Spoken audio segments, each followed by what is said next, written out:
आप सबों की दुआओं से, आप सबों की दुआओं का असर हुआ है कि हम अभी रिहा होकर आप सब, और बहुत सारे लोगों का कॉल मैसेज आया और लोगों का एक ही सवाल था कि कैसे क्या हुआ, कहाँ रखा गया था, कैसे नजरबंद किया गया, कब कहाँ उठाया गया। अब एक एक व्यक्ति को जवाब देना मुश्किल था, तो हमने सोचा कि क्यों ना लाइव आकर कल की घटना के बारे में लोगों को जानकारी दी जाए। तो चूंकि बहुत सारे लोग जो शुभचिंतक हैं वो चिंतित थे और उन्हें लगता था कि पता नहीं किस हालात में, किस परिस्थिति में, कहाँ पर होंगे, क्या स्थिति रही होगी। तो सबसे पहले तो आप सबों को फिर से एक बार धन्यवाद कि आप लोगों ने रिलीज आशुतोष कुमार करके ट्विटर पर ट्रेंड भी कराया, 19-20 हज़ार ट्वीट हुए। साथ ही साथ आप लोगों के स्तर पर जितना बन सका आप लोगों ने हमारी रिहाई के लिए या ये जानकारी के लिए कि हम कहाँ पर हैं और सकुशल हैं कि नहीं है, आप लोगों ने भरपूर प्रयास किया। अभी हमारे साथ देख रहे हैं पीछे अपने शुरुआती दिनों के साथी हैं संगठन के आशीष राय जी, गौतम जी हैं। इधर इनको आप लोग सब पहचानते हैं, संगठन के गार्जियन हैं, पवन दादा हैं। तो रात से ही ये लोग, जब से जानकारी मिली है तकरीबन 10-10 बजे से, उस समय से ही ये लोग परेशान हैं। कभी RISP से मिल रहे हैं, कभी किसी थाना प्रभारी से मिल रहे हैं। लेकिन चूंकि प्रशासनिक अधिकारियों की अपनी एक बाध्यता थी कि वो बता नहीं सकते थे कि हम किस जगह पर हैं। अब बहुत सारे लोगों ने ये मैसेज किया कि आपको कहाँ रखा गया था, किस परिस्थिति में आपको गिरफ्तार किया गया, कैसे नजरबंद किया गया। तो हम चाहते हैं कि संक्षेप में हम अपने चाहने वाले, अपने शुभचिंतक साथियों को ये जानकारी दें। एक छोटा सा वीडियो क्लिप आप लोगों ने देखा होगा, उसमें बहुत क्लियर नहीं है, हमारा बस ये टी-शर्ट पीछे से दिख रहा है कि ट्रेन के कोच में हमारे साथ सिविल ड्रेस में 5-7 लोग हैं और वो चलिए चलिए करके करें नीचे उतरिए, आइए। हुआ ये कि कल सुबह से ही हमने एक पोस्ट भी किया था, कभी हमारे गया वाले आवास पर, कभी हमारे पैतृक गांव अरवल में, राजखरसा में, कभी पटना वाले आवास पर, कभी कार्यालय पर। लगातार प्रशासन के लोग पहुंच रहे थे और तीनों जगह एक तरीके से मतलब वो डेरा ही डाल रखे थे। मतलब आप समझिए कि बार बार आना जाना, हर आधे घंटे पर आना जाना, 1 घंटे पर आना जाना, पूछना कि क्या कोई अपडेट मिला है कि नहीं मिला है। मतलब हम लोगों ने तो काफी ज्यादा बहुत प्रोटेस्ट किए हैं अपने जीवन में, लेकिन इस प्रकार का दबाव प्रशासन के ऊपर हमने कभी नहीं देखा, सरकार के ऊपर इस प्रकार का दबाव हमने कभी आज तक नहीं देखा जिस प्रकार का दबाव कल वाले पोस्ट के बाद था, यानी कि आज वाले कार्यक्रम को लेकर था। तो हमने पोस्ट किया था कि प्रशासनिक अधिकारियों को बार बार भेजा जा रहा है और ये दबाव बनाया जा रहा है कि आप ये प्रोटेस्ट मत कीजिए। यहाँ तक कि हमारे जो गृह क्षेत्र के जो थाना प्रभारी हैं उन्होंने भी कहा कि आशुतोष जी हम आपके शुभचिंतक हैं, लेकिन एक सुझाव है कि आप कल बिहार मत आइए, नहीं तो आपकी गिरफ्तारी होगी।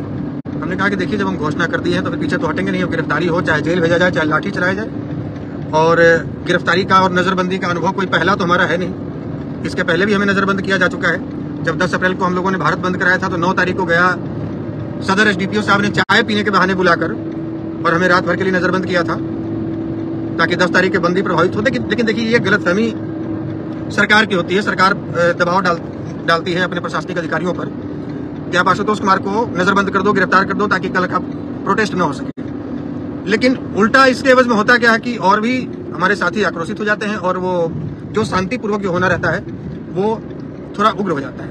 हालांकि इस बार बहुत हमने पहले से ही अपने सभी साथियों को कहा था कि किसी भी सूरत में, किसी भी कंडीशन में हम लोगों को उग्र नहीं होना है। प्रशासनिक अधिकारी मजबूरी में, सरकारी दबाव में कुछ इस तरह का रवैया अपनाते भी हैं तो हमें उग्र नहीं होना है, उनका सहयोग करना है। कल हम लोग जैसे ही हमारी ट्रेन खुली पंडित दीनदयाल उपाध्याय स्टेशन से, जिसका पुराना नाम मुगलसराय है, हम आरा पहुंचे। हमें ये जानकारी थी कि हो सकता है कि पटना स्टेशन पर हमें गिरफ्तार किया जाए। तो हमने अपने संगठन के एक साथी मुकेश जी को दानापुर बुला लिया कि पटना स्टेशन जब हम पहुंचेंगे तो हमारी गिरफ्तारी होगी। तो हमने उन्हें दानापुर स्टेशन बुला लिया ताकि हम पटना स्टेशन पहुंचे नहीं पर हमारी गिरफ्तारी ना हो और कल के आज के प्रोटेस्ट में भाग ले सके। आरा से दानापुर की दूरी लगभग 25 से 30 मिनट की है बाई ट्रेन। तो हम लोग आरा में जैसे ही गाड़ी खड़ी हुई तो तैयारी कर ही रहे थे कि अब नीचे उतरें और दानापुर। हमारे साथ एक और हमारे साथी थे जिनका नाम हम यहाँ नहीं बताना चाहेंगे, क्योंकि हमने उस समय प्रशासन के अधिकारियों ने जब पूछा कि आपके साथ और कोई है, हमने कहा कि नहीं, मैं अकेला हूँ। क्योंकि मेरा ये था मकसद कि कम से कम हमारे घर वालों को ये पता चल जाए कि मैं गिरफ्तार हो गया हूँ और हमें प्रशासन के लोग उठा ले गए, क्योंकि उसके अलावा और कोई माध्यम नहीं था और कोई रास्ता नहीं था। इसलिए सडनली मेरे दिमाग में आया कि प्रशासन के अधिकारी ने पूछा कि और आपके साथ और भी कोई है। हमने कहा कोई नहीं, मैं अकेला हूँ। और 2 बैग जो हमारे थे वो हमारे साथी हमारे घर तक लेकर गए और 1 बैग में अपने साथ लेकर उनके साथ चल दिया। उन्होंने जैसे अमूमन होता है कि जब भी हम ट्रेन से सफर करते हैं तो 2-4-10 लोग रास्ते में मिल ही जाते हैं जो जानने पहचानने वाले होते हैं। तो अचानक से आरा स्टेशन पर जब गाड़ी रुकी तो 5-7 की संख्या में हमारे डब्बे में B2 में कुछ लोग चढ़े जो सिविल ड्रेस में थे, जो प्रॉपर शेविंग नहीं किए हुए थे, जो प्रॉपर जिनका हेयर कटिंग नहीं था, मतलब देखने में वो कहीं से भी प्रशासनिक अधिकारी नहीं लग रहे थे या प्रशासन के लोग नहीं लग रहे थे। तो उसमें से 1-2 लोग हमें घूरने लगे, मुझे लगा कोई जानने वाला होगा। वैसे ही लोग पहले मिलते हैं, फिर देखते हैं, पहचानते हैं, फिर कहते हैं अच्छा आप आशुतोष जी हैं, फिर साथ में आते हैं, बैठते हैं, सेल्फी लेते हैं, बातचीत करते हैं। मुझे लगा वैसे ही होंगे। फिर कुछ देर के बाद दूसरा बोले यही है, तीसरा पूछता अच्छा यही है, तो चौथा व्यक्ति बोलता आप नीचे आइए, अपना बैग वगैरह लेकर आ जाइए। बोले क्या बात है? फिर तुरंत ही हमारे दिमाग में आया कि कोई ऐसा दुश्मन तो नहीं है। तो उन्होंने कहा कि आप नीचे आ जाइए, आपको हम लोग ढूंढ रहे थे, आपको हमारे साथ चलना है। हम समझ गए कि प्रशासन के लोग हैं। हमने तुरंत पूछा कि आप प्रशासन के लोग हैं? उन्होंने कहा हाँ। उनके हाव भाव से समझ गए। हमने कहा कि हम तो आपका इंतजार कर रहे थे कि आप पटना में हमें उतरवाएंगे ट्रेन से, लेकिन आप तो आरा में ही उतरवा रहे हैं। बोले हाँ, बक्सर में भी लगे हुए थे, लेकिन बक्सर में ट्रेन रुकी नहीं। आरा में और आगे दानापुर में भी खगौल थाना प्रभारी खड़े हैं बाहर, और पटना जंक्शन में भी खड़े हैं। मुगलसराय से जैसे ही आपकी ट्रेन खुली है 4-5 स्टेशन पर हम लोगों को आदेश था कि जहाँ भी हो आप उनको वहीं पर पकड़िए, वहीं पर अपने साथ बैठाकर नजरबंद कीजिए। ट्रेन खुलने वाली है, बोले जल्दी आइए, ट्रेन खुल जाएगी। तो हमें तो सहयोग करना था प्रशासन को, हम जूता पहने और ट्रेन खुल चुकी थी। लोगों ने कहा ट्रेन खुल गई। हमने आप कूदिए, आपसे पहले हम कूद जाएंगे, आपसे कम फरार हम नहीं। तो जब वो लोग कूदे साथ साथ हम भी कूद लिए, बैग लेकर गाड़ी में बैठाते ही उन्होंने कहा कि आपके पास यदि गमछा है तो दीजिए, चूंकि हमारा गमछा है यूज किया हुआ मैंने, मेरे पास गमछा है। हमारा आंख बांध दिया गया। उसके बाद जो अधिकारी थे उनका सवाल हुआ कि आशुतोष जी ऐसा आखिर आपने क्या कर दिया, कौन से बम फोड़ दिया आपने जो पूरे बिहार सरकार आपके पीछे लग गई? तो हमने कहा कि ऐसा तो कुछ किया नहीं था, बस कल का एक कार्यक्रम है हमारा छोटा सा। बोले शायद इसीलिए। हमने कहा कि एक काम कीजिए, आप लोग को जो गिरफ्तार करना था आप तो कर ही लिए, मेरे परिजनों को एक सूचना देनी दीजिए कि हम प्रशासनिक लोगों के साथ में हैं और हम सुरक्षित हैं, कोई चिंता की बात नहीं है। हम कल तक या परसों तक जब भी प्रशासन के लोग चाहेंगे जब तक रखेंगे, और उसके बाद हम घर चले आएंगे। लेकिन उन्होंने कहा कि ये मेरे बस की बात नहीं है, और मेरे से मोबाइल मांग लिया उन्होंने। अपना मोबाइल दे दीजिए। मोबाइल फ्लाइट मोड में डाल दिया और वो आगे सीनियर अधिकारी से बात करने लगे कि सर ये चाहते हैं कि एक बार घर के लोगों को जानकारी दें कि हम प्रशासनिक कस्टडी में हैं। उधर से जानकारी मिली, कहा गया आदेश हुआ कि कल दोपहर 1 बजे के बाद, उससे पहले कोई बात नहीं। उन्होंने कहा कि सॉरी हमारी मजबूरी है, ये हमारे बस की बात नहीं है, दोपहर 1 बजे से पहले आप बात नहीं कर सकते। तकरीबन 2.5 घंटे तक वैसे ही आंख में पट्टी बंधा रहा, और मुझे नहीं पता कि हम कहाँ गए कहाँ नहीं गए। जब भी कोई प्रशासनिक अधिकारी का 10-15 मिनट में कॉल आता, गाड़ी रुकती, जो आगे बैठे सीनियर पदाधिकारी थे, जो इंचार्ज ऑफिसर थे, वो बाहर निकलते, बात करते, 2-4 मिनट फिर गाड़ी में बैठते, फिर बोले चलो, इशारा करते दाहिने चलो, बाएं चलो। फिर एक जगह गए, बोले ओहो हम लोग बिल्कुल पूरब आ गए, पश्चिम जाना था, मतलब कुछ ऐसी जानकारी नहीं दे रहे थे, इस कोने में आ गए, उस कोने जाना था। रात को 12:30 बजे तक हम लोग ऐसे घूमते रहे गाड़ी में, हमारे आंख में पट्टी बंधा रहा। कोई दुर्व्यवहार मेरे साथ नहीं हुआ। उन्हें जितना आदेश मिला था उन्होंने बस उतना ही किया, मेरे साथ किसी भी प्रकार का, यहाँ तक कि सर और आशुतोष जी कह के ही उन्होंने संबोधित किया।